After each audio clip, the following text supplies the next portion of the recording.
오늘은 사건, 사고 소식을 좀 소개를 해드리겠습니다.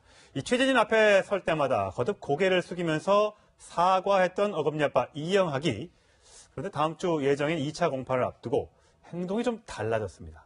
네, 두 분과 함께 짚어볼 텐데요. 최진봉 성공회대 교수, 전주의 변호사 모셨습니다. 네, 안녕하세요. 안녕하세요. 네. 네, 이영학이요. 지금 재판을 앞두고 국선 변호인이었는데 대신에 사선 변호인을 선임했다고 하더라고요. 그러면 근데 저는 이해가 안 가는데 지금 이영학이 교도소에 있잖아요. 네, 근데 그렇죠. 어떻게 사선 변호인을 선임할 수 있었을까요? 그런 경우는 형사재판에서는 굉장히 왕왕 있는 아, 일입니다. 그래요? 네. 지난 17일에 이제 1회 공판 기일이 열렸고요. 이제 그 이후에 이제 2회 공판이 12월 네. 8일에 예정되어 있는데 이제 그 28일에 사선 변호사를 이제 선임을 했다는 것이고요. 네. 예, 뭐 그렇게 그 재판 도중에 이렇게 뭐 변호사가 교체되는 경우는 있습니다. 이제 뭐 왜 그렇게 했을까? 사실 이제 그런 부분이 좀 궁금증들이 있으실 텐데 그렇죠. 네. 예. 뭐 여러 가지 뭐 이유가 있을 수가 있죠. 그래서 뭐 아무래도 좀 그 살인죄로 지금 기소가 되다 보니까 뭐 살인죄는 좀 뭐 최고 사형까지 선고가 될 수 있는 예. 이런 죄잖아요. 그래서 좀 이렇게 좀 중대한 그 범죄의 경우에는 아무래도 뭐 국선 변호인도 물론 요새는 그 굉장히 열심히 또 조력을 그 하고 있습니다만 그래도 뭐 여건이 된다고 하면 좀 사선 변호인의 좀 조력을 받는 것을 그 재판받는 이 피고인들이 좀 원하는 경향이 좀 많습니다. 판사 생활을 오래 하셨으니까 네. 이렇게 처음에는 국선 변호인으로 가다가 네. 중간에 이게 사선 변호인을 바꾸는 일이 왕왕 있습니까? 뭐 그렇게 많지는 않죠. 많지는 뭐 않죠. 처음부터 이제 사선 변호인을 선임할 거라면 처음부터 처음부터 했지. 그 예. 해서 또 뭐 재판을 어떻게 진행을 할지 뭐 이런 것을 다 전략 뭐 이렇게 그런 부분에서 충분히 사전적으로 이렇게 논의를 하고 재판에 임하는 것이 더 좋은데 예. 뭐 또 뭐 여의치 불가피한 않은 경우에는 경우에는 뭐 이렇게 좀 중간에 바꾸기도 국선 한다. 변호인에서 이제 사선 변호인으로 좀 변경되는 경우도 있습니다. 그리고 이제 이 사건의 경우는 이렇게 구속이 됐기 때문에 이제 필요적 변론이라고 해서 네. 내가 원하지 않더라도 국선 변호인, 그러니까 반드시 변호인이 있어야 되는 사건입니다. 네, 네. 예, 그렇기 때문에 일단은 국선 변호인이 선임을 받다가 이제 적절한 좀 변호사를 추천을 받아서 아하. 이제 그렇게 해서 변호사가 교체되는 경우도 가끔 있습니다. 그렇군요.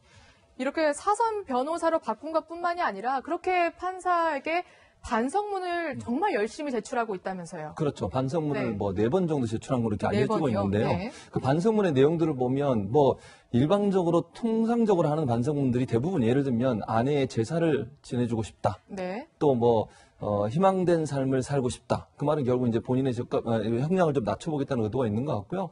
그다음에 목표 있는 삶을 살고 싶다. 뭐 이런 얘기를 하는 걸 보면 뭐 가능한 한 빠른 시간에 나가서 본인이 새로운 삶을 살려는 의도를 자꾸 보여주는 쪽으로 가고 있는 것 같아요.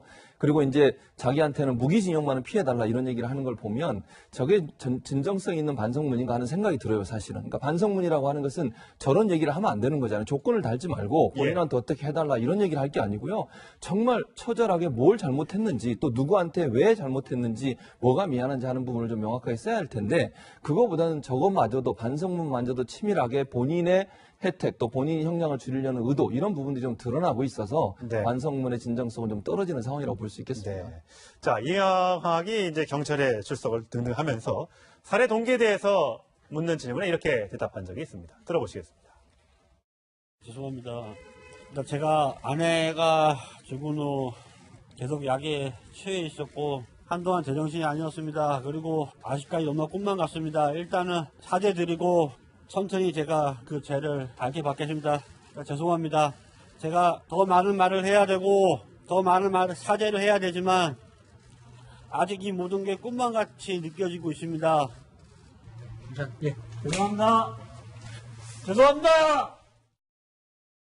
저렇게 사실 직접 말을 하면 저게 네. 진심인지 아니면 연기인지 대충은 파악이 가능한데 반성문은 사실 판사 생활 오래 네. 하셨지만 조금 그 의도를 파악하기도 어려울 때도 있잖아요. 근데 반성문을 제출하면 이제 무조건 좀 감형을 해주는 편인가요? 아니면 내용이나 뭐 두루두루 좀 살펴보나요? 뭐 반성문이 양형에 영향을 미치는 뭐 그 가능성은 뭐 거의 미미하다고 아, 보시면 미미해요? 예, 예. 아, 탄원서 같은 건 좀 영향을 준다면서요. 탄원서도 이제 경우에 따라 좀 다르고요. 아, 그래요? 예, 예. 그런데 뭐 피해자가 있는 이제 범죄의 경우에 뭐 피해자가 엄벌에 처해달라. 뭐 아니면 이렇게 이제 살인죄의 경우에 피해자 유족이 엄벌에 처해달라. 이제 예. 이런 경우는 양형에 참작이 됩니다. 아. 왜냐하면 피해자 의사가 그 양형의 요인이기 때문에요. 그렇군요. 그런데 뭐 진지한 이제 반성을 했다는 이유로 다 용서를 해주고 감형을 해준다고 하면 그 뭐 처벌받을 사람이 별로 없겠죠. 예, 그렇기 때문에 이제 뭐 그것도 양형의 요소가 아니라고 말을 할 수는 없습니다만 양형에 뭐 큰 영향을 미치는 요소는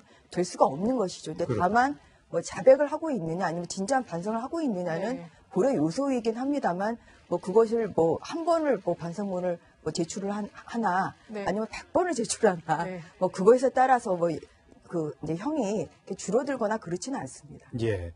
어쨌든 딸이 하나 있지 않습니까? 딸도 지금 구속되어 있는 상태고 딸에 대해서 이영학은 이렇게 얘기했었습니다. 들어보시겠습니다.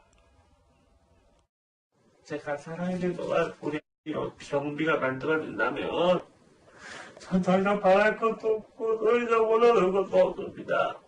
제가 지금 만약 죽는다면 제가 만약 이 자리에서 즐거운 그만 일을 잊어버린다면 우리 더 이상 할 수 없습니다. 네, 저렇게 딸을 끔찍하게 생각하는 것처럼 했지만 결국은 딸의 친구를 유인해서 같이 살해하는 딸을 범죄로 이끈 또 그런 아버지가 되고 말았습니다. 예, 그래서 이제 보면 이제 이게 약간의 이중성이 있는 것이 지금 친구의 딸을 살해를 한 거잖아요. 예. 그렇죠. 그러니까 또 그 딸을 정말 빼앗긴 그런 부모의 심정도 헤아려야 되거든요. 그렇죠. 그리고 이제 본인의 딸을 위해서 이렇게 살려달라. 사실 이것은 그 지난주 재판에서도 그 피해자 그 학생의 그 어머니가 아니 우리 딸을 그렇게 죽인 데에 대해서는 반성의 빛이 없는 거 아니냐. 이제 이런 말을 했다는 거거든요. 예. 그래서 자신의 딸만 중요하고 남의 딸은 중요하지 않다는 것인지 예. 사실 이런 부분에 있어서도 좀 그 진지한 반성을 하고 있는지에 대해서 좀 살펴봐야 될 것 네. 같고요.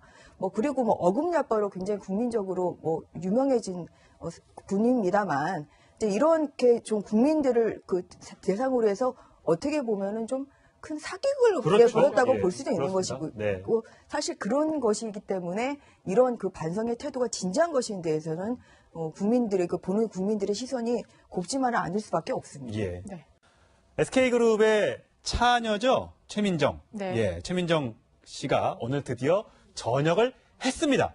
오늘 오전 9시에 전역을 인천에 있는 뭐 부대에서 전역을 했는데 제가 좀 화면을 좀 찍기 위해서 아침 일찍부터 가서 기다렸는데 저 장면 하나 건졌습니다. 한번 보시겠습니다. 네. 차를 타고요. 지금 안으로 쏙 들어가는데 기자들이 지키고 있었어요. 근데 본인의 모습을 공개하지 말아달라고 저희가 부탁을 했는데 그래서 저희가 부대 안으로는 들어가지 않고 바깥에서 저렇게 차 타고 들어가는 모습만 살짝 공개를 했고요. 들어갈 때 저 모습이 한 장 찍혔고 우리 인사할 때 바깥에서 이렇게 챙을 잠깐 만지잖아요. 예, 제가 봤습니다. 고맙습니다. 이렇게 하고 들어갔다고 그러니까 하더라고요. 예. 또 해군 나왔으니까 제 얘기를 하면 최민정 중이죠. 이제 중이. 저기도 또 해군이네요. 해군이죠. 아, 제가 사관후보생 출신입니다. 그러니까 야. 저보다 한 30몇 년 후배죠. 예. 그러니까 저도 사관후보생으로 들어가서 7년 동안 근무하고 전역을 했는데 네. 최민정 지금 중위도 사관후보생으로 입대해서 한 거 아니겠습니까? 근데 저는 이런 생각이 들어요. 가져 않아도 되는 거잖아요. 군대를 본인이 갈 이유는 없잖아요. 그렇죠. 근데 본인이 외할아버지, 노태우 전 대통령을 얘기하는 예. 거죠. 외할아버지가 뭐 육군사관학교 졸업했고 군 생활을 오래 하셨으니까 가족 중에 한 명 정도는 외할아버지의 유지를 좀 받드는 것도 좋지 않겠나 하는 부분도 있었고 또 최민정 씨 같은 경우에는 중국에서 베이징대를 다닐 때도 본인이 용돈 벌어 썼어요. 그러니까 재벌가의 딸이라고 하면 그런 모습을 보이기 쉽지 않지 않습니까? 그렇죠. 예. 뭐 군대 갈 이유도 없고 사실은 또 본인이 용돈이 충분할 텐데도 불구하고 부모님께 손 벌리지 않고 장학금으로 또는 본인이 돈을 벌어서 생활하는 모습을 보면 참 자립심이 강한 그러게요. 그런 분으로 생각이 되고 맞아요. 앞으로도 우리 사회 또 SK가 좋은 방향으로 가는데 도움을 줄 수 있는 그런 인재가 되지 않을까 하는 생각이 듭니다. 예. 네. 지난주에 뭐 아시겠다시피 또 시끄러운 모 재벌 그룹의 제 3세가 또 이렇게 폭행에 굉장히 연루된 거? 국민들의 예. 눈살을 찌푸리는 뭐 네. 이런 일을 좀 했잖아요. 그래서 좀 그런 안 좋은 대비가 소식이 되네. 이제 되고 있는데 또 이렇게 뭐 부모의 그 정말 그 재력에 의지하는 것이 아니라 뭐 스스로 그렇게 좀 어려운 또 그 길을 가고 독립하려는 그런 자세는 그 요새 또 청년 실업이 때문에 또 마파하는 청년들이 많은데 좀 훈훈한 그런 좀 격려를 하는 좀 그런 뉴스가 예. 아닌가 좀 그런 생각이 예. 듭니다. 네. 뭐 올해가 지금 2017년 11월이니까요. 딱 3년 전이네요. 2014년 11월 26일 날 임관식 때 이런 모습을 보였습니다. 보시겠습니다. 신고하세요. 신고합니다. 사관후보생 최민정은 2014년 11월 26일부로 사관후보생에서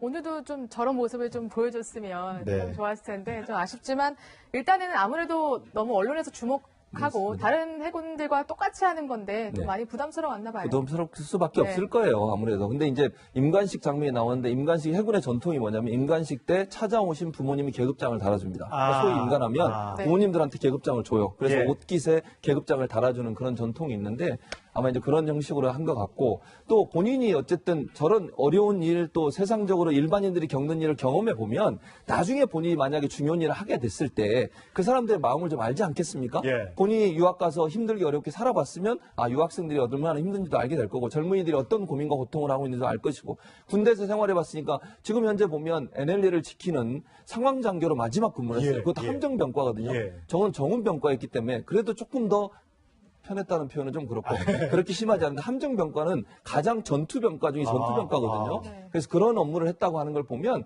군 생활에서 배운 것도 인생의 중요한 어떤 배움이 됐을 것이고 네. 그것이 본인이 앞으로 하는 일에도 중요한 영향을 미칠 요소가 네. 될 가능성이 높다고 보여집니다. 엄마를 참 많이 닮았는데 제대 후 전역 후에 또 멋진 또 삶을 살아갔으면 좋겠습니다. 두 분 말씀 여기까지 듣겠습니다. 고맙습니다. 감사합니다. 생활을 오래 하셨으니까 네. 이렇게 처음에는 국선 변호인으로 가다가 네. 중간에 이렇게 사선 변호인을 바꾸는 일이 왕왕 있습니까? 뭐 그렇게 많지는 않죠. 많지 뭐 않아요. 처음부터 이제 사전 변호인을 선임할 거라면 처음부터 했지. 예, 예. 그 해서 또 뭐 재판을 어떻게 진행을 할지 뭐 이런 것을 다 전략 뭐 이렇게 그런 부분에서 충분히 사전적으로 이렇게 논의를 하고 재판에 임하는 것이 더 좋은데 예. 뭐 또 뭐 여의치 불가피한 않은 경우에는 경우에는 뭐 이렇게 좀 중간에 바꾸기도 국선 네. 오늘은 사건 사고 소식을 좀 소개를 해드리겠습니다. 이 최재진 앞에 설 때마다 거듭 고개를 숙이면서 사과했던 어금니 아빠 이영학이 그런데 다음 주 예정인 2차 공판을 앞두고 행동이 좀 달라졌습니다. 네, 두 분과 함께 짚어볼 텐데요. 최진봉 성공회대 교수, 전주의 변호사 모셨습니다. 네, 안녕하세요. 안녕하세요. 네.